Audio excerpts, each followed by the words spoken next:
Good morning. Very open question, first of all. You've just all said you're not real specialists in life sciences. I'd just like to ask all of you an open question, not looking for a particular answer. Do you all think that it is right that people who can work should work, and that it is right that a government of any political persuasion should provide incentives and help people into work? And could I just ask you to say yes or no? I know that's always difficult, but I'd really just love to know what direction of travel. Tony, yes or no? Can I sentence? I'd really like yes or no, and then explain. Can work and claiming unemployment-related benefits. So could you say yes or no? Can any of you say yes or no? But somebody who's retired, no. I mean, I don't think we should be forcing people who've retired. I'm not talking about forcing. You see, that in itself tells me something. Diane, do you think yes or no? I'll go for yes. Yeah? Paul? Well, I mean, to be honest, yes for some people and no for others.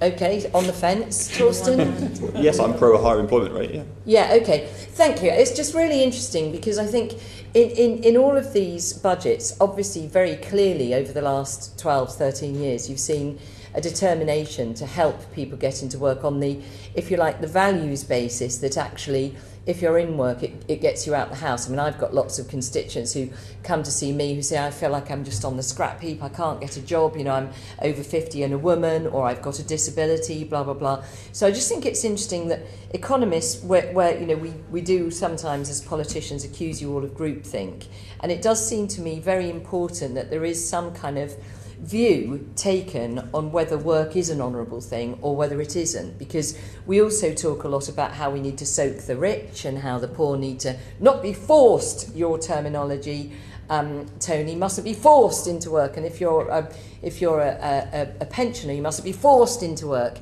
And actually that really takes me on to the area of questioning I want to cover, which is childcare. And this is a very contentious area. So my next question for each of you is, should every new parent from the age of having a child of 9 months, should they be going back to work if they want to and can? Torsten, yes or no? I think that is actually a good question, and that hasn't actually been discussed at all since last week. Because what the Chancellor is actually saying, although he didn't say it, but what he's actually saying is, I want to change the social norm in this country so that more people work from when their child is 9 months or a year, rather than the norm, which was historically nearer 5 years and has come down to around 3. That's basically what he's saying. Yes, but just to interrupt you, because you do give very long answers, is that a good thing? In your opinion, is that a good thing for the future success of the economy, for the nurturing of children, for the socialisation of children?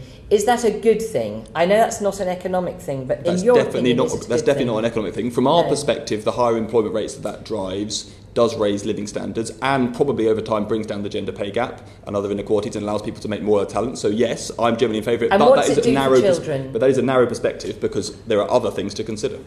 But we don't work on those areas. So you're just basically batting I'm being honest with you. I'm Tony, not batting away. I'm just telling you how I come from. What do you think about childcare policy? I think for most people, most of the time, it is a good thing. People going back to work when their children are little. Yeah. How old? I think it's generally, for most people, most of the time, it's a good thing to be going back to work even when your child might only be a year old or 2 years old. And many people 9 months old. 9 months old. That's the policy. That's what we're talking about here. When your child is 9 months old, is it good for the economy if you have both parents going back to work when their child is 9 months old? Bearing in mind that 9-month-old will become in 18 years' time or 16 years' time the worker of the future. Is that a good thing? Just to be clear, that isn't the policy. The policy on childcare is that you'll have it available to you from 9 months. The policy on conditionality, which is where the social judgment comes in, isn't to bring it down to 9 months. So that's not accurate. Yeah, no. Well, okay, that is a fair point. But I'm asking for an opinion. I'm not asking for an assertion of policy. What is your opinion, Tony, as an economist, about the future in 18 years for all of those children who are now going to be the people paying your pension, my pension? Are they going to be better supported or less well supported?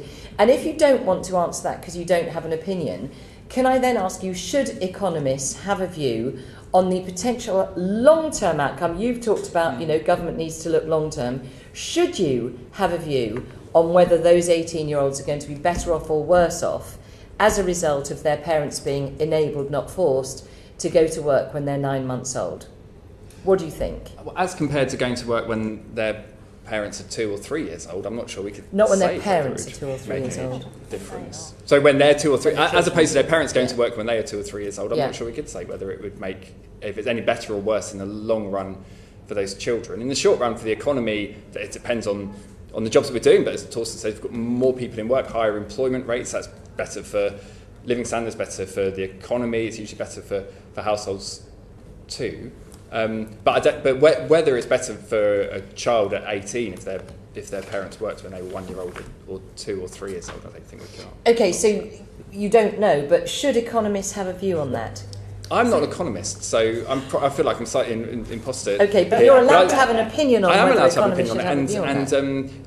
and on that particular point, I don't think I need to have an opinion on it. I think what I'm most focused on the childcare measures is, does it enable people to go back into work? Yes, no, I sooner realise and what you're support focused them on. to I'm work? asking you something different. I'm asking you, should actually the social and long-term consequences of specific policies be something that people such as yourselves, economists and thinkers... Just to be clear, lots of economists do work on exactly those questions. You just happen not to have invited them this morning, but there's a large number of very talented, particularly female economists actually, who have worked on exactly those questions. What kind of childcare provision will lead to long-term better educational and social outcomes for children? That's true in the UK, it's true in the United States as well. Yes. One thing I want to add is that caring for children is work, whether it's paid work or not paid work. So talking about it through the lens of the economy as the monetary economy isn't the only perspective that you would bring. And that I think is a really good point, Diane. So is there a world in which recognising that caring for children, whether they're your own children or not,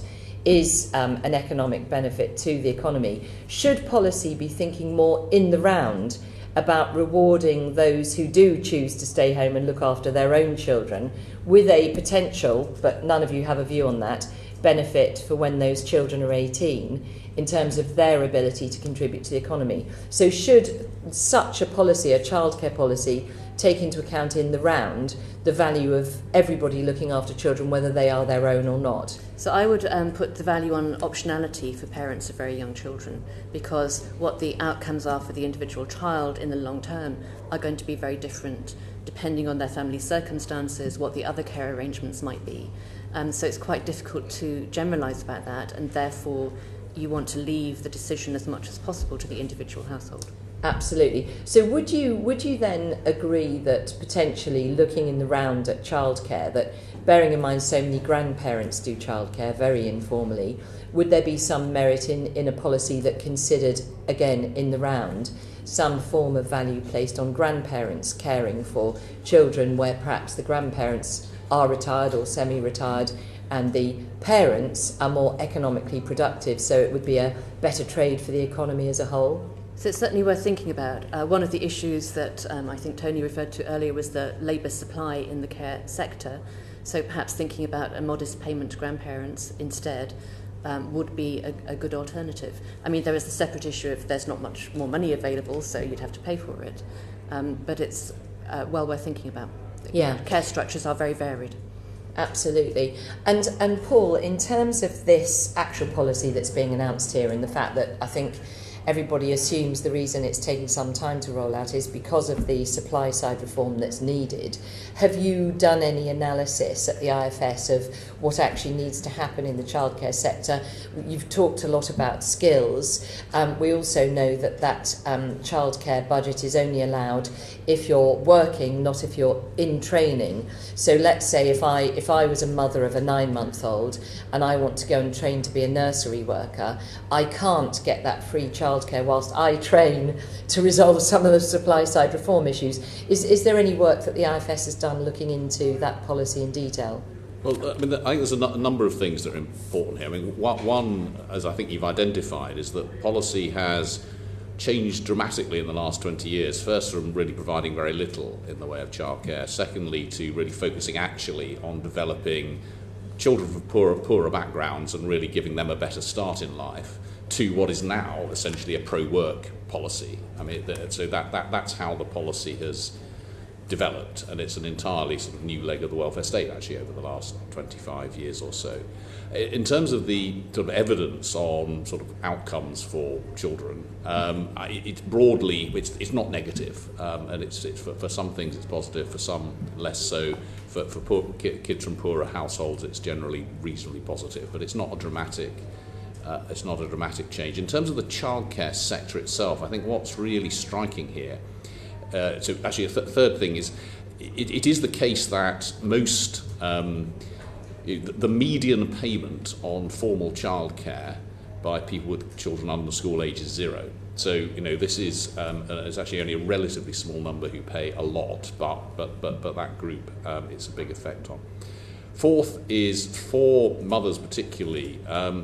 Losing particularly full-time work in the first few years of their child's life is a huge long-term cost, which I suspect many don't quite appreciate. So taking time out, or actually taking time working part-time, is the thing which results in the very big gender pay gap that we end up with. In terms of the childcare market, I think the really difficult thing here is that we're now moving to a world in which we've got essentially a largely private sector providers, where the price will be set for 80% of that market now in Whitehall.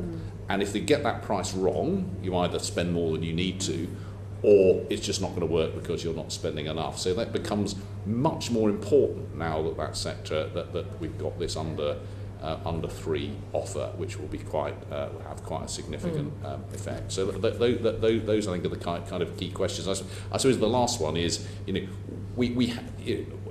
is an important point. This is a new bit of the welfare state. We are moving stuff that was the responsibility of the family to something where the family has a choice and hands it over with subsidy from the state for, I think, those some very good reasons associated with the cost, long-term, both personal, social, and economic cost of women spending time out of the labour market.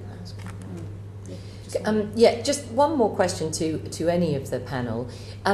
Would it be better, or a better, more effective, better value for money alternative, to allow households to decide how they want to be taxed, and rather than giving them free hours of childcare, to enable them to increase their, if you like, their spending power as a unit via other means than telling them what they can spend it on? Diane, do you have a view on that? I was going to turn to one of the tax experts to have a view on that. So do you mean household taxation rather than individual level taxation, amongst a wider change towards? It would only, if it was household taxation, it would have to be opted into and then opted out again by both partners. So that would be extraordinarily difficult to achieve. That would be hard to achieve. But so broadly, obviously countries have done that over time. We've done it in the past.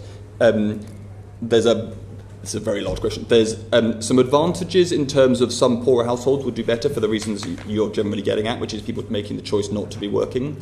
The overall, and other people have very different views about what that means for gender equality and the rest, which I won't go into, but they're very significant, particularly that you can't move quickly in and out of those arrangements. You're binding people into their relationships in quite a complicated way. Personally, I would worry significantly you will significantly reduce the work incentives of second earners by moving into that world. And that historically has had a big effect on employment rates and would reinforce some of the things that Paul is mentioning about longer term different trajectories for what is historically men and women. It might not always have to be that way, other wider social change might mean it, but so it's a very big change. Specifically then outside the tax system, are there other areas, and you've raised one of them, which is how we support childcare costs, maybe irrespective of whether you use formal childcare or decide to do it yourself. And the grandparents' discussion does come up a lot in that context. All I would say is that is a very large extension of the state. And so I would be liberal enough to think you should be careful. That would be very expensive. You would bring a lot of informal childcare into the semi-formal sector at very large expense. And so if people proposing that should definitely be happy with putting up taxes. I think I may be wrong. I thought you were asking a slightly different question, which was, if we're going to spend £5 billion on families with children under 3, shouldn't we just divide it up and give them the money to decide? Essentially, yes. I'm not particularly prescribing how you would do it. hear what Torsten's saying. Do you have other thoughts, Paul? Well, I mean, and therein lies the big sort of social policy question. I mean, one thing we should note is that increasing numbers of families are not getting any child benefit now because that's being taken between 50 and 60,000. So actually, in terms of universal support for children, we're not giving that. It's a higher end of it, but actually we're now at the £100,000 mark. There's a very, very sharp cliff edge. So you can earn another £30,000 or even £40,000 and be better off. For some people, this will be a much bigger effect than the pension tax thing we were talking about. Actually, you're better off on 99,000 than on 130,000 if you're paying average childcare costs for two under. So, do you have any solutions, Paul? I think we've all seen the analysis. Well, I mean, is this supposed to be a universal thing or not? You could obviously make it universal. You could clearly taper it. Actually, it's becoming increasingly, because 100. I mean, there's a whole lot of things now. I mean, obviously, you're not going to get too many people, in a sense, that worried about people on over 100,000. But we're getting close to the point where we've got as many people there as we used to have who are higher rate taxpayers. So this is becoming a more important thing where you've got 62% tax and 45% tax, and you're losing the childcare element. You've got the increase in the value of the pension allowance, of course. So that's I think we need to spend a little bit more time looking at that group, and particularly the 50 to 60,000 group where that child benefit's being taken. I can assure you as experts that we will be looking more at cliff edges in the benefit and tax system as the year goes by. It was very interesting to hear your initial take on some of the questions that Dame Andrea raised, and you mentioned that there might be other economists who have done good work on that. I'd be grateful if you could flag those to our committee experts.